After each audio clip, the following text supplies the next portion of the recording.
Со мене ова утро во студиото редовен соговорник е мојот колега Дејан Андоновиќ, со кого ќе зборуваме за актуелните настани од земјава и од светот. Меѓутоа, обично секое утро зборуваме или со колегите анализираме за состојбата во нашето блиско соседство, Косово и Србија, но овој пат, бидејќи јас имам соговорник директно од Белград, кој што ќе ни анализира на оваа тема, со колегата Андоновиќ одлучивме да поразговараме за најновиот развој на настаните во Црна Гора, односно тамо заврши викендов, во неделата заврши првиот круг од претседателските избори, во кој што долгогодишниот или долговечниот црногорски претседател Мило Ѓукановиќ доби млад конкурент во вториот круг. Тоа е кандидатот на движењето Европа сега, Јакоп Милатовиќ. Кој имал 3 години кога протече една таква председател на интересна информација. Дали Милатовиќ ќе успее да го победи вечниот председател Ѓукановиќ? Практично за овој викенд едно што не изненади е дека Мило Ѓукановиќ во првиот круг освои најголем број на гласови, околу 37, наспроти вториот опонент околу 26, Јаков Милатовиќ освои 26, трет беше или 28. Добро, тоа не е важно, има разлика од 10%. Мала е таа разлика. Трет беше Андреја Мандиќ, човекот кој ги представува србите во Црна Гора. До гумина мисля дека Андреја Мандиќ ќе биде во вториот изборен круг, бидејќи нели односот на силите таму подвоеноста во Црна Гора на Монтенегрини и Срби ја видовме изминатиот период. Не скриена амбицијата да се урне Мило Ѓукановиќ. Она што беше, да кажем, пораз е тоа дека Андреја Мандиќ освои трето место на овие избори и не влегува во вториот изборен круг на 2 април. Но сега да ги гледаме поинаку работите, ако ги гледаме, Андреја Мандиќ беше посакуваниот ривал во вториот изборен круг, зошто бидејќи така Мило Ѓукановиќ ќе можеше да ја мобилизира својата, да кажеме, да ги мобилизира своите луѓе во Црна Гора, бидејќи нели сепак се работи за црногорци и оние кои се срби во Црна Гора, па можеше да игра на таа карта. Со третото место на Андреја Мандиќ, на Мило Ѓукановиќ му се комплицира приказната, бидејќи во вториот изборен круг има еден млад кандидат, Јаков Милатовиќ, покрет на Европска за Европа, за патот кон Европа, така некако се вика партијата. Тој веќе ги има оние свежи идеи како помлад човек, полека оди на картата дека вечниот претседател Мило Ѓукановиќ, кој повеќе од 30 години е на власт, треба да се замени, има многу корупција. Има една изјава каде што тој вели дека со падот на Мило Ѓукановиќ, со поразот на 2 април, тој ќе му биде укинет и имунитетот претседателски, па оттаму ќе може да одговара за некои обвинувања кои изминативе 30 години многу ги имавше и многу се слушаа дека ги направил. Во секој случај ми се чини дека на Мило Ѓукановиќ му се комплицира тука изборната трка, бидејќи повторно кажам, свежи идеи, не може да игра на картата црногорци, срби, но се очекува Мило Ѓукановиќ сега да се обиде да мобилизира бошњаци, албанци и луѓе од диаспора. Се вели дека, барем медиумите така велат, црногорски, дека веќе има зголемен број на купени билети од странство, кои треба на 2 април да дојдат. Значи се мобилизираат црногорците. Од друга страна, Андреја Мандиќ очигледно ќе влезе со подршка кон Јаков Милатовиќ, па практично вториот и третиот кандидат од првиот изборен круг, ако ги обединат силите, сигурно ќе може да го поразат Мило Ѓукановиќ. Ќе видиме, повторно ќе кажам, он оди на бошњачките и на албанските гласови, но еве Дритан Абазовиќ, човекот кој изминатиот период беше некаква, би се рекло, маркантна фигура која би можела да продолжи да биде лидер на црногорската држава и нација. Неговата партија УРА веќе најави дека нема да му даде подршка на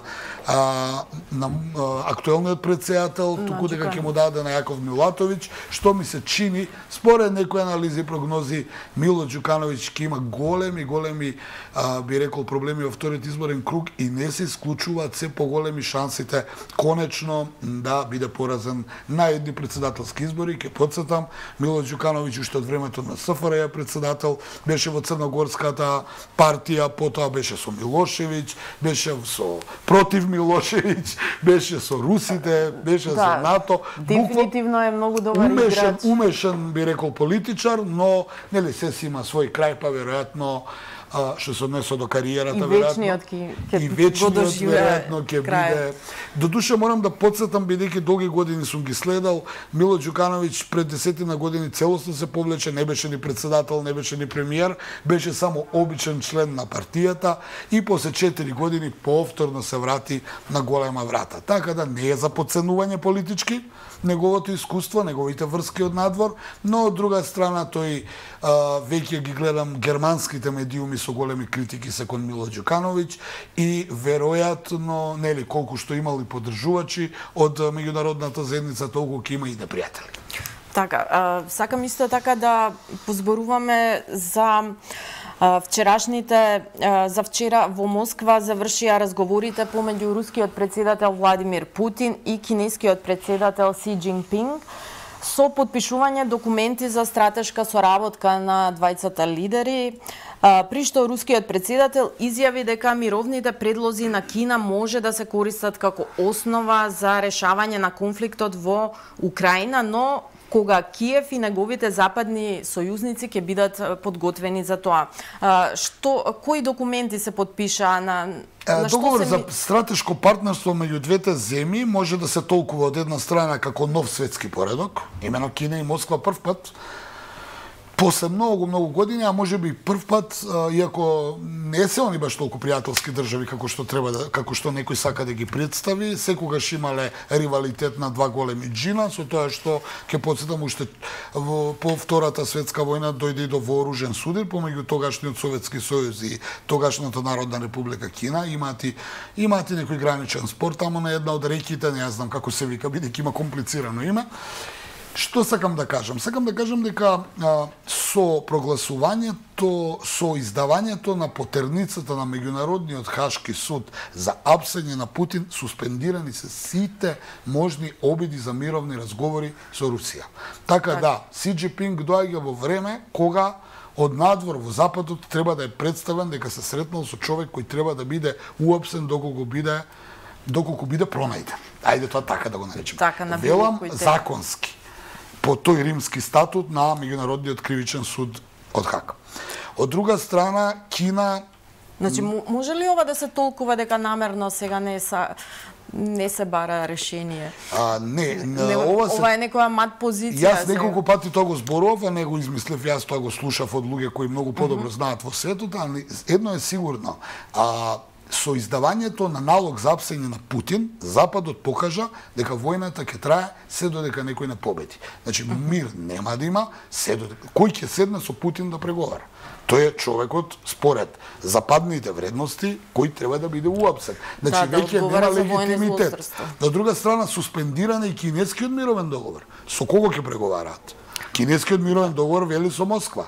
Се додека Путин е во Кремљ, според ова обвинение, што и да биде, тој договор треба го потпише председателот на Русија.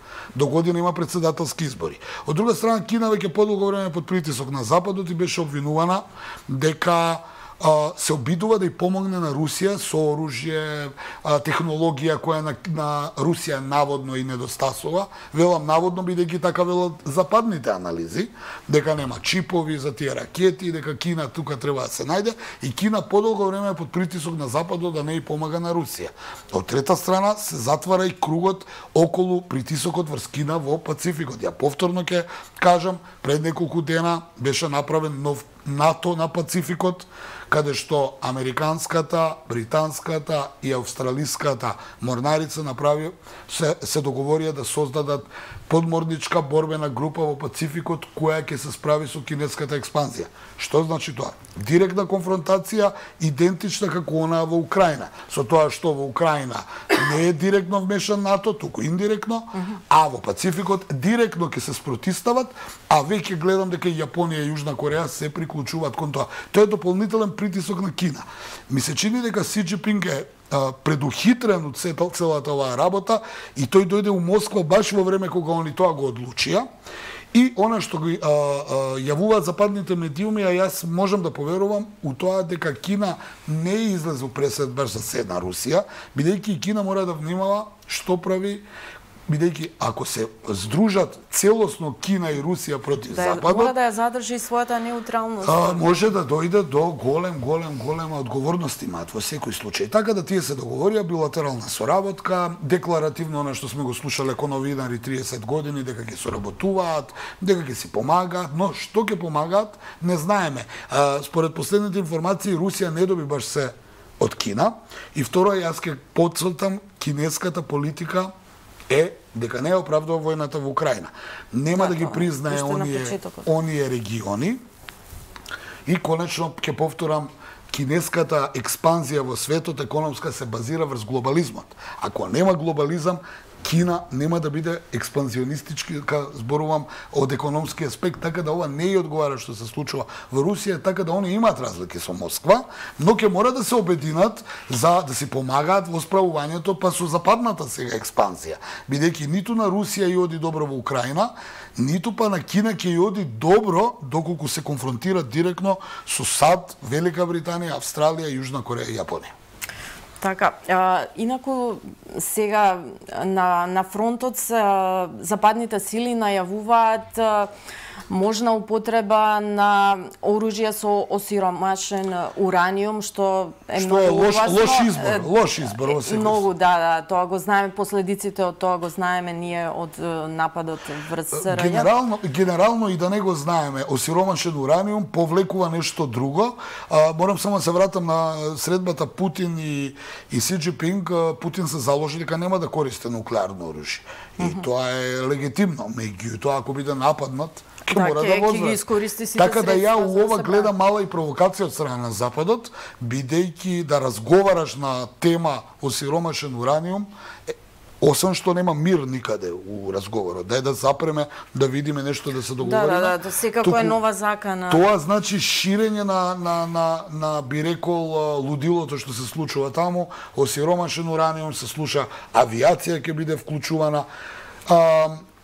Исто од нападот на бивша Југославија има и касетните бомби, се спомнуваат. Касетните бомби бараат републиканците во Американскиот конгрес да им се достават касетни бомби на украинските трупи кои се борат во Украина. Сето тоа само ќе повлече контра одговор од Русија, бидејќи и Русија има касетни бомби и има со осиромашен ураниум, а тоа според мене со осиромашениот ураниум беше обвината Британија дека се подготвува да и дистрибуира на Украина муниција со осиромашен ураниум, но синоќа за волја на вистината Лондон го демантираше тоа, но ајде кај има дим има и оган, така да ми се чини дека е лош избор, затоа што ако тие имаат муниција и русите ќе употребат. Во секој случај е валка на војна, се што може да се очекува. Марина, ја не знам, ги слушам овие анализи и од регионот и од светот, па и овие нашиве, некако никој не го поставил прашањето зошто никој не разговара за прекин на огнот. Никој не лобира за прекин на огнот. Еве се обиде Ердоган, доаѓаат претседателски избори во април, виде дека ако игра на таа карта нема да победи, има јака опозиционен кандидат, сега во април ќе бидат изборите, и малце ја смали реториката и малку се огради од Путин, ако приметуваш. Се огради бидејќи не може да иде на целосно на таа руска карта. Си Џинпинг се обиде сега со некаква мировна иницијатива да ја спомене, му излезе обвинението за апсење на Путин и практично му го суспендираше тој мировен предлог. И таа шанса е. Гутереш, генералниот секретар на Обединетите нации, се занимава со стаклени градини, не знам со што се занимала, а папата, прв папа кој не дојде у состојба да направи нешто. Да, немаше некоја директна интервенција, тој само се моли на големите прави. Па тоа можеме да се молиме сите, ама се колку тоа по таа юрисдикција. И оно што е уште еден детал, ќе се оградам ако не сум видел од утринава. Си Џинпинг требаше да се сретне или да разговара, не мораше директно, но на Зум, вајда, со Зеленски. Така. После оваа средба со Путин, но ја нема агендата. И Зеленски сакаше да се сретне со Си Џинпинг. Но одедношка нит него го има дека го чека, нито овој го има дека ќе се сретне. Што само ми укажува, повторно ќе кажам, таа реченица спомнувам, нека не ми замерат гледачите. Со обвинението за апсење на Путин, Западот одлучи војната да трае се додека некој не победи. Нема победник. Тоа е само доказ дека ќе се оди до крај. Чиве крајот и кој е крајот, останува да видиме. Добро, јас ако во меѓувреме или во текот на денов излезат информации за оваа средба што ја спомена Дејан Андоновиќ, за средбата помеѓу украинскиот претседател Зеленски, разговори ќе бидат, тоа нема да се видат председател, во секој случај таа информација ќе може да ја пронајдете на порталот Слободен печат. Дејан, јас ти благодарам за оваа исцрпна утринска анализа.